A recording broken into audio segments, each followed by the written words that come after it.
no good at those things, Mama. I should only make a fool of myself.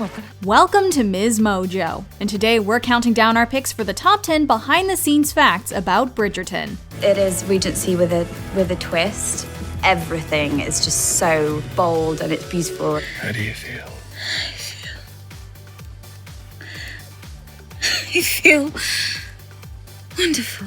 I think the most horrifying thing is when your parents aren't horrified. For this list, we'll be looking at interesting insider info about this popular Netflix original. Have you seen Bridgerton yet? Let us know in the comments. Number 10. Shonda Rhimes is behind it.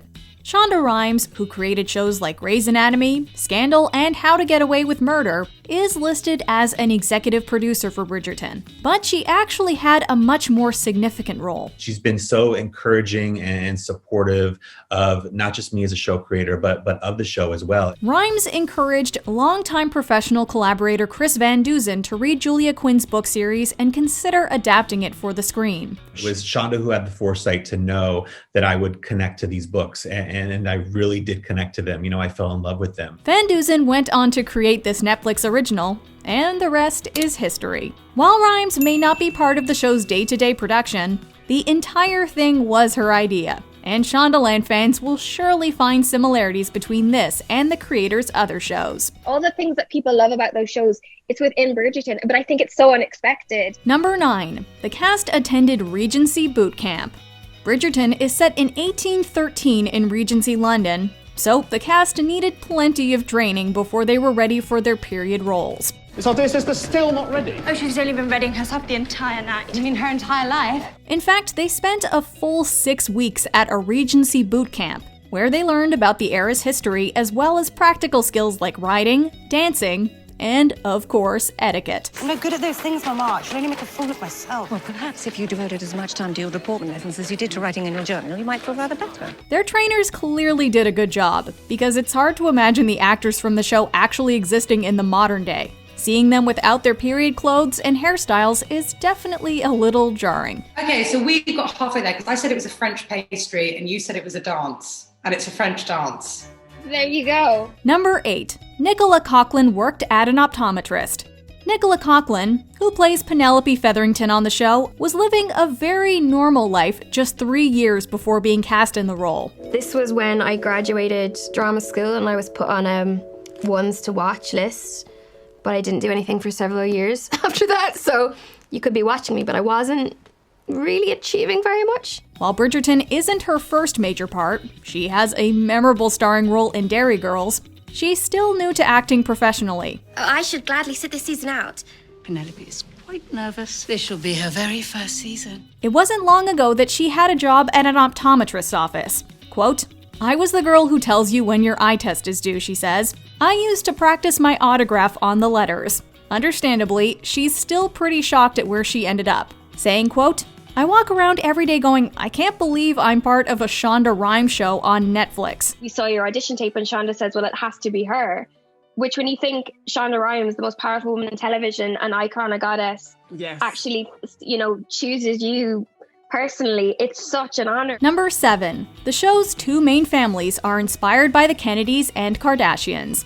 Will Hughes-Jones, who is the show's production designer, told Glamour that the aesthetics of the Bridgerton and Featherington families were inspired by 2 famous American families. He compares them to the Kennedys and the Kardashians, with the Bridgertons representing the former and the Featheringtons the latter. 3 misses foisted upon the marriage market like sorrowful sows by their tasteless, tactless mamma. This can be seen represented in their respective styles of dress, with the Bridgertons wearing pale muted hues in shades of blue and green, and the Featheringtons wearing increasingly gaudy ensembles in every episode. Call us, Mum. The Earl of Stafford and the Marquis of Finley. You would? Well, you should have my colourful fashions to thank.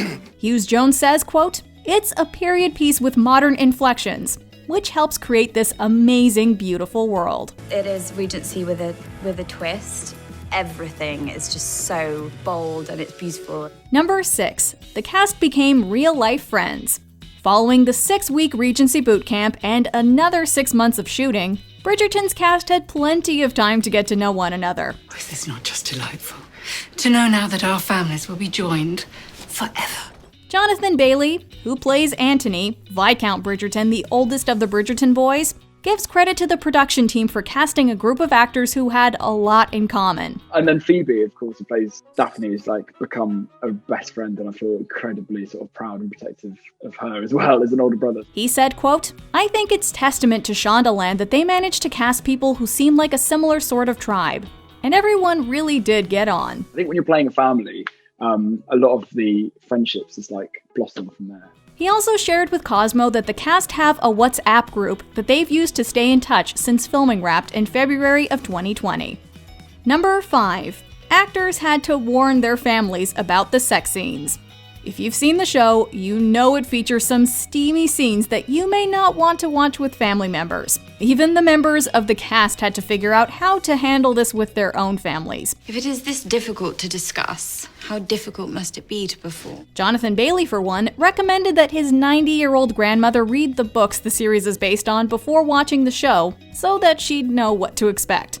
Hopefully, she's prepared. I've said to her that, you see my bottom before you see my face. Phoebe Dynevor, who plays Daphne Bridgerton, warned people close to her as well. Regé Jean Page, however, who plays the Duke of Hastings, decided to handle things a little differently, saying lightheartedly, quote, "Oh, I like to surprise them. Let them off the leash. See what they discover."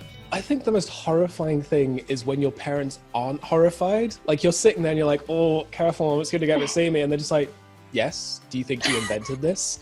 And you're like, oh no, that's even worse. Number 4. The furniture was custom made. While much attention has been paid to the fashion on the show, the set pieces deserve some love too. I have always thought that an appreciation of the arts is what lifts us beyond mere animals. It stirs the passions and moves the spirit. The production designers for Bridgerton took a different approach when creating the sets for this period drama. And I shall look at redecorating this room first. You wish to redecorate? Certainly, Your Grace. The show features more than 250 sets, yet they are almost entirely furnished with custom-made pieces. They also opted for a brighter aesthetic than viewers are used to seeing in TV shows and movies set in the 19th century, with the candy-colored sets feeling fresh and modern rather than hundreds of years old. By heaven, your love may burn from the depths of my soul. 'Tis thee I shall earn. Number 3. The locations may look familiar. Some of the sets in Bridgerton may look a little familiar, and that's not just because of the Regency decor. You should join us more often, Your Grace. Perhaps when we travel to our country seat, you would be most welcome. Several of the English houses used for filming the show have appeared in other major historical productions. For instance, Hatfield House in Hertfordshire, which features in several episodes of the series, was used as a location in The Favourite and Rebecca. Oh, Maxim is wonderful. We also get scenes that were shot at Wilton House, which can be seen in another Netflix production, The Crown. It was previously used for the 2005 adaptation of Pride and Prejudice, standing in for Pemberley. My brother has told me so much about you. I feel as if we are friends already. Number 2. They used an intimacy coordinator for the sex scenes. The use of an intimacy coordinator is becoming increasingly popular on major film and television sets to ensure all the performers feel safe and comfortable while shooting sensitive content. Elizabeth Lizzie Talbot worked on the show and is certified by intimacy directors and coordinators. We had incredible intimacy coordinator who really helped us sort of develop that kinship with each other and make sure the scenes were authentic and truthful. The organization's mandate includes, quote, pioneering the best practices for performed intimacy, simulated sex and nudity for theater, live performance, TV, and film. How do you feel? I feel wonderful. Phoebe Dynevor lauded the choice to hire a professional to help manage the scenes, saying, quote, it was so great because it felt safe and fun. You choreograph it like a stunt or a dance. I was very safe. I felt very safe with Regé and an intimacy coordinator. We blocked them out like they were intricate stunts. So we knew exactly what we were doing when we were getting on set. Before we continue, be sure to subscribe to our channel and ring the bell to get notified about our latest videos. You have the option to be notified for occasional videos or all of them. If you're on your phone, make sure you go into your settings and switch on notifications. Number 1. The creator wants a second season. While a second season of Bridgerton has yet to be confirmed at the time of writing, one key figure is invested in making it happen. The show's creator Chris Van Dusen told Cosmo that since the book series focuses on all of the Bridgerton children, and the first season of the show only had time to really hone in on Daphne's story, it would be only natural to continue the series and expand its scope. We did a lot of work in the first season setting up, other characters and storylines for other characters and exploring backstories of people like Anthony and Colin. He said, quote, "I would love to be able to explore love stories and romances for all the Bridgerton brothers and sisters, of course." All right, so 8 seasons in a movie then. A movie? Where's your ambition, sir?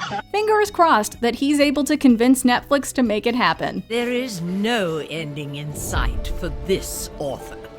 Do you agree with our picks? Check out this other recent clip from MsMojo. And be sure to subscribe and ring the bell to be notified about our latest videos.